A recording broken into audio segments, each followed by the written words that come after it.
Hi folks, my name is Jagdish Girimaji. I lead product management for CMX. What we'll do today is give you a preview of what's coming in MSE 10.0, and then Daryl's going to do a demo and we'll talk of a few use cases. So that's the agenda for the day.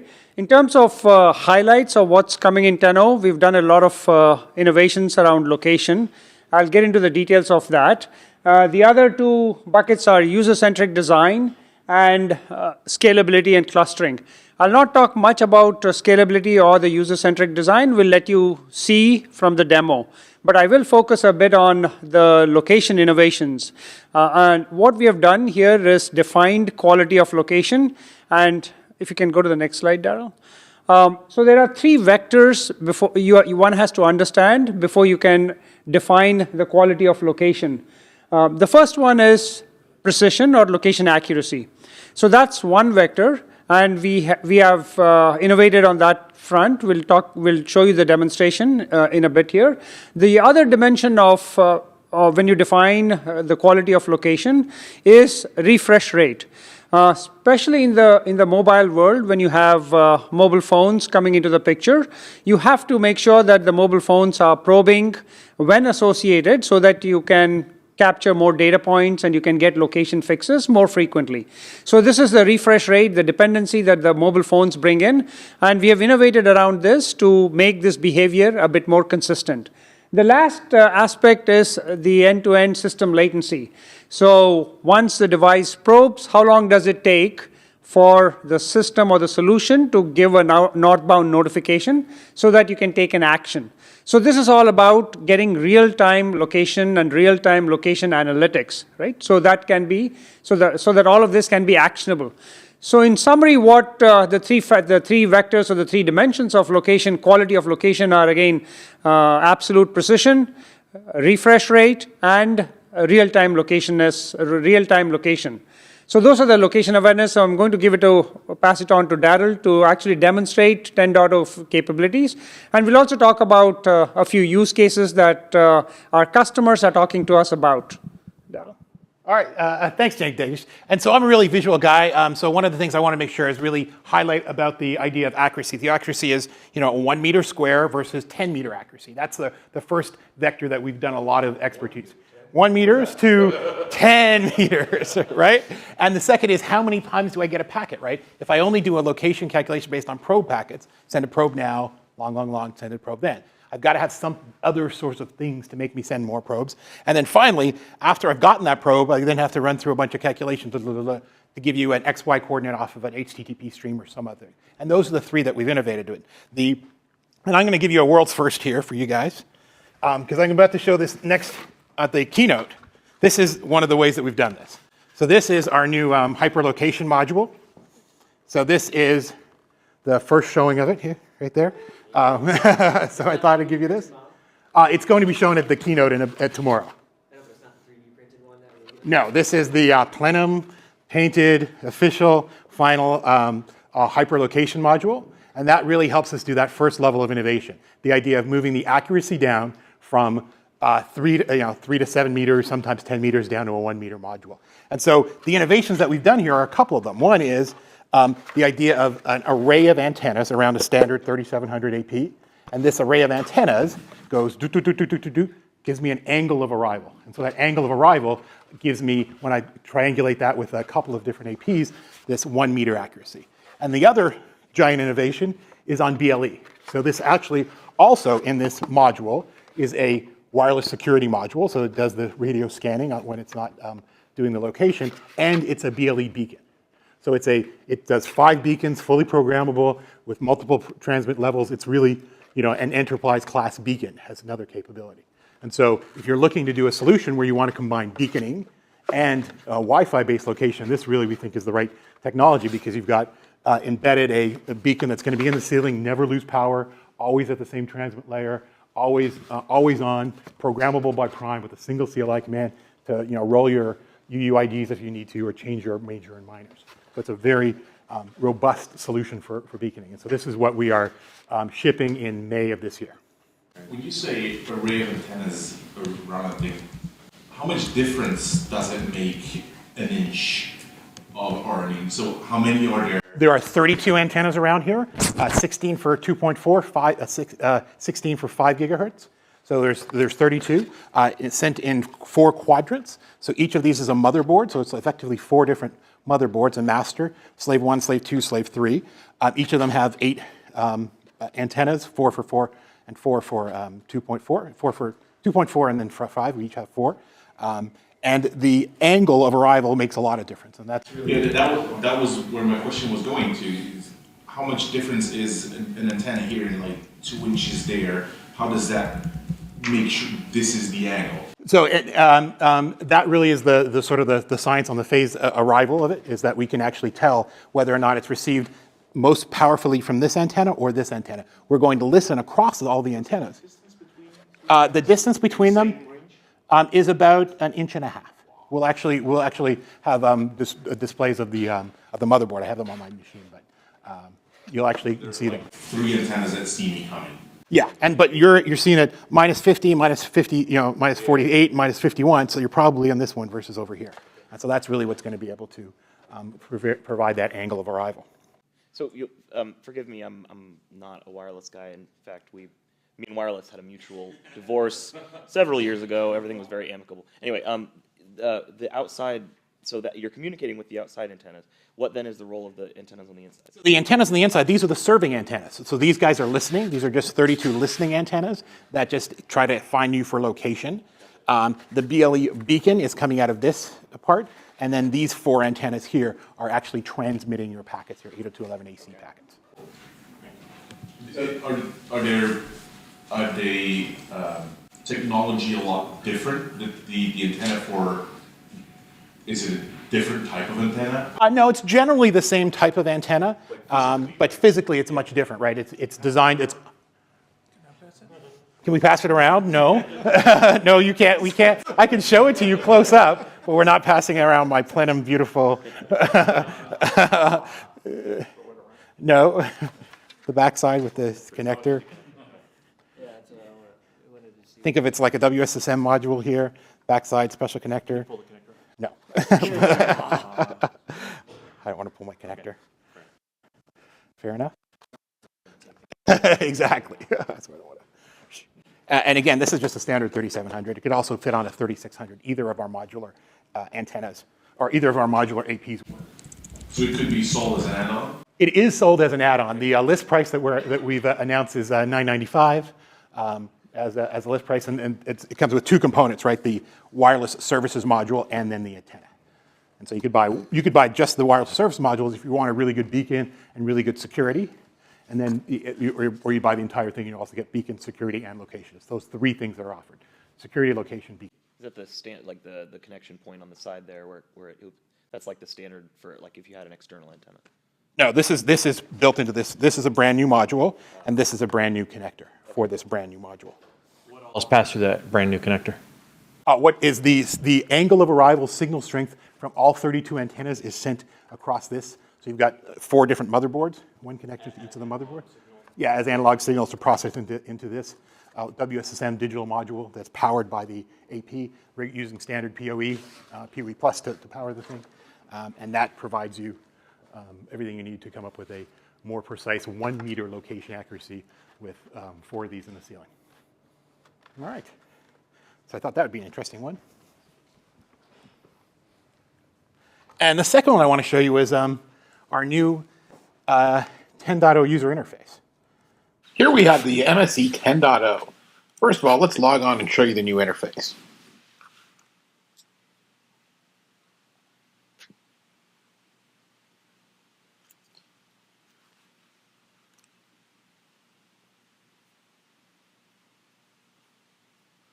First thing we're going to go to is the real-time location map.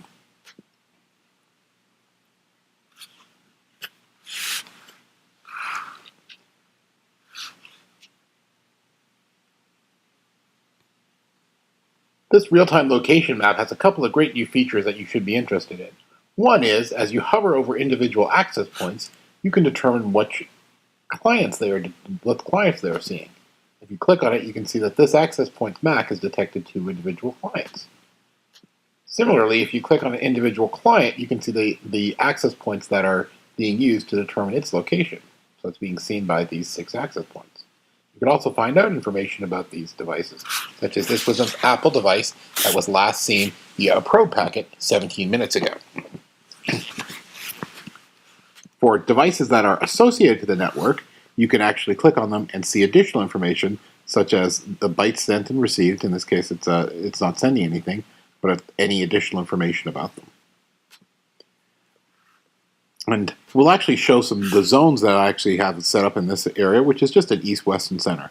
But this basic information of a wireless LAN controller with 3 zones give you a lot of raw data for analytics. Let's look at that analytics tab. So here on analytics, we have the ability to grab a couple of different statistics about a venue or wireless network.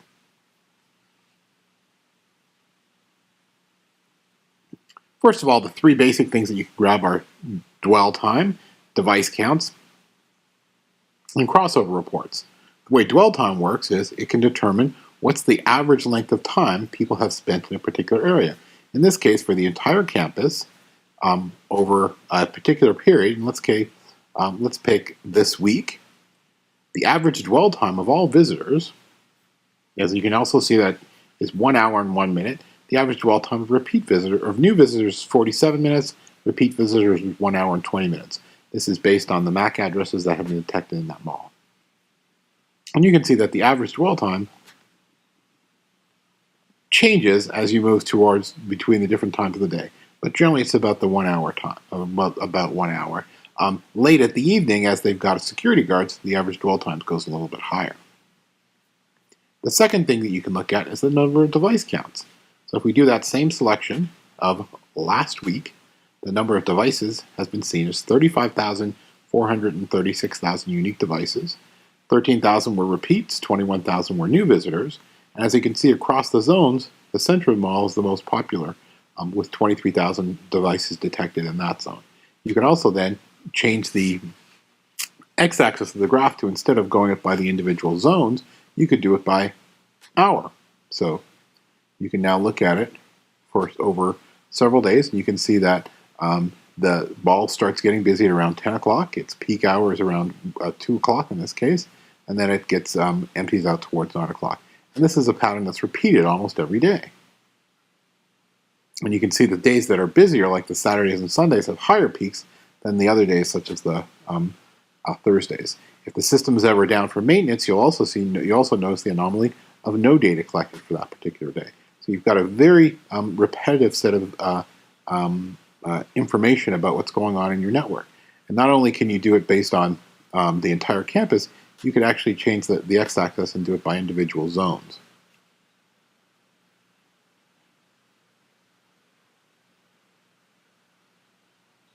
So now you'll see that there's multiple lines.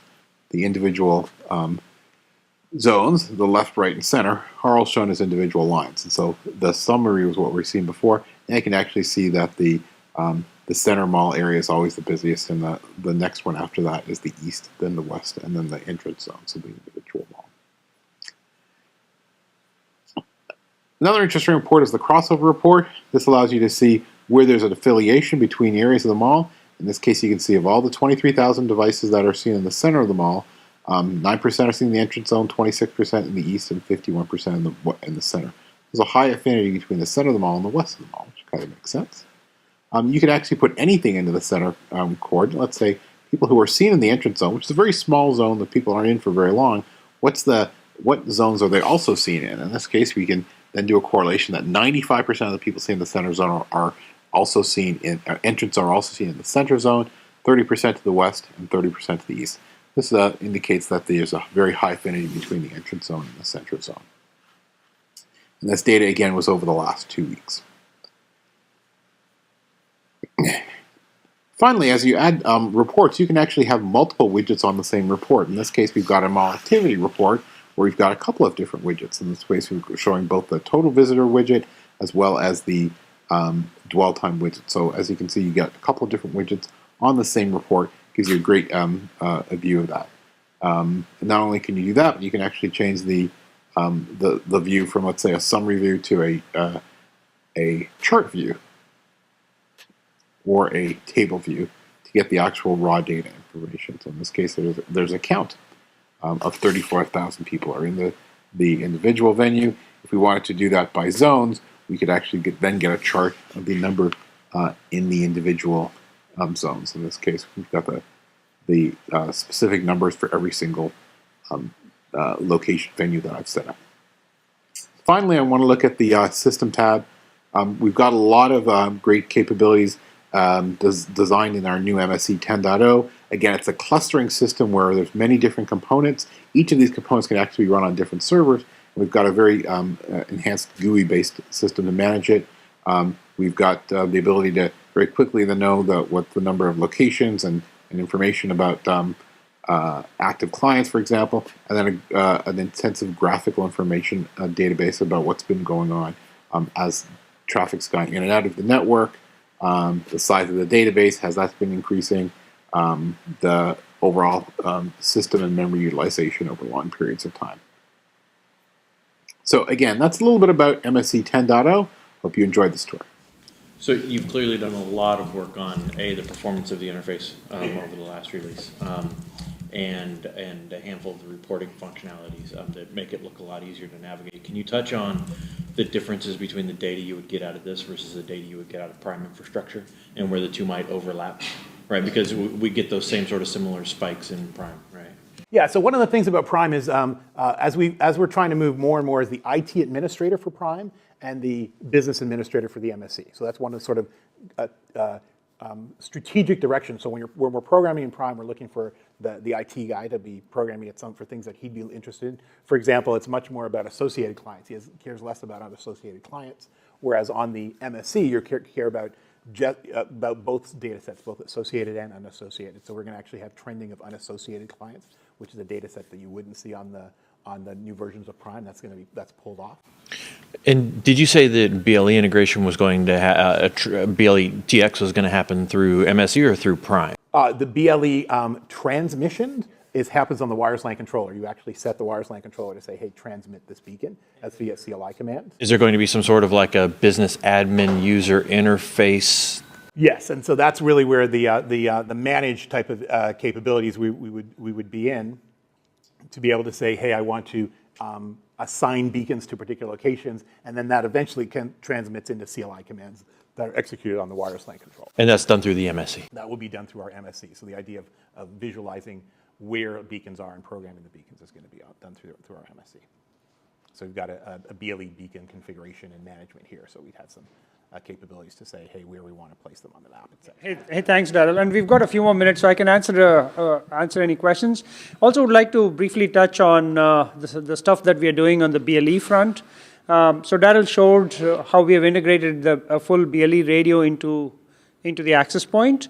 So that is, if I go back to my slides here. So we are calling that BLE aware network. So using existing clean air access points. Actually, I'm starting all over now.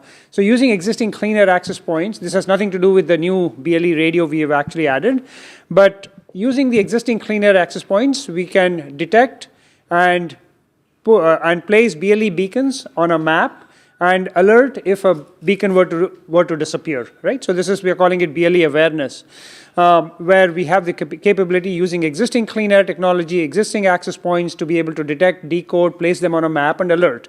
The next phase is where that radio that we added in the access point comes into the picture, where we can start to configure BLE beacons that are on the floor or in the ground or in the venue, right? Using the beacon in the access point. So you've got a full not a BLE beacon, but a full BLE radio that can talk to BLE beacons in the venue, and you can start to configure these beacons, right? So that is the BLE config capability that we bring in, and we'll wrap all of this up in phase 3, where we introduce the Ble Gateway. So the Ble Gateway would be where the BLE devices will talk to an access point all of that information, the BLE analytics, the configuration, along with everything that you're doing with Wi-Fi, is presented in a single UI, in a single front end, and that would be the CMX or the MSE front end, right? So that's where our BLE journey sort of terminates. Start with creating the awareness, add config capability, and then finally wrap it up all with the BLE gateway. That would include analytics, config, and management capability for the BLE. Any questions on this? So that's generally our BLE journey where we see us going. Sure, BLE Gateway is going to be a separate product or integrated into MSE? It won't be a separate product. It will be integrated into MSE, so we are not looking at adding any more stuff. As Daryl described, we've got a lot of resources on the new MSE CMX engine that we've built in. So we've got resources to add the BLE Gateway, right? Yeah, no new piece of hardware. It's all integrated. Any other questions? I can even answer. I can go back to the demo if you folks want to see something or have had any questions. We actually brought this up earlier in the big data session. Everybody's kind of getting concerned. You know, there's the side of the tables that absolutely hate the tracking of somebody's device when they're in a retail environment, and then there's the ones who just don't care or are just blind to that they're being tracked. With Meraki, you know, you've got the Meraki.com/trust where you can go in and you can opt out of any and all tracking by putting in your MAC address. Has there been any thought plan from the Cisco side of things with the CMX platform of being able to provide some sort of service similar to that where a person can go to a single Cisco.com website and sign up and the MSEs ping that for a list every so often to pull down MACs that you're just not supposed to track at all? You know, as you know, a bit more, it's a bit more challenging for an on-prem solution to do that. But what we are planning on doing is providing opt-out, opt-in capability. That's one thing we are planning on doing. Like the SDK, for example? Exactly. Via the SDK, QR codes, signage. So leveraging these capabilities, giving customers, visitors, guests to opt out and opt in. And also with being able to say for a venue that, look, I will not track anybody in a certain zone, right? So that's another layer of anonymity, if you may, for the venue owner to bring in. The other aspect we are looking into in terms of privacy is also saying we've already started to hash the MAC addresses that leave the system. So it's a one-way hash when we send out something. It's a configurable thing, but to an application server, for instance. So it's all hashed. But what is stored is not hashed today. But we have plans, and we are looking into hashing for the MAC addresses, even that's stored on MSE, right? So a number of things in play here. We are also looking at saying, look, you may not opt in, you may have not opted in, but you don't want to be tracked, which means we will locate you, but we will not track you. Meaning, if you go from zone A to zone B, there is no trace or trail left behind. But I will count you in zone A because you were there, and I'll count you as anonymous. So we really want to build in layers of privacy protection, starting from opt-in, opt-out, and then, of course, securing everything that's stored.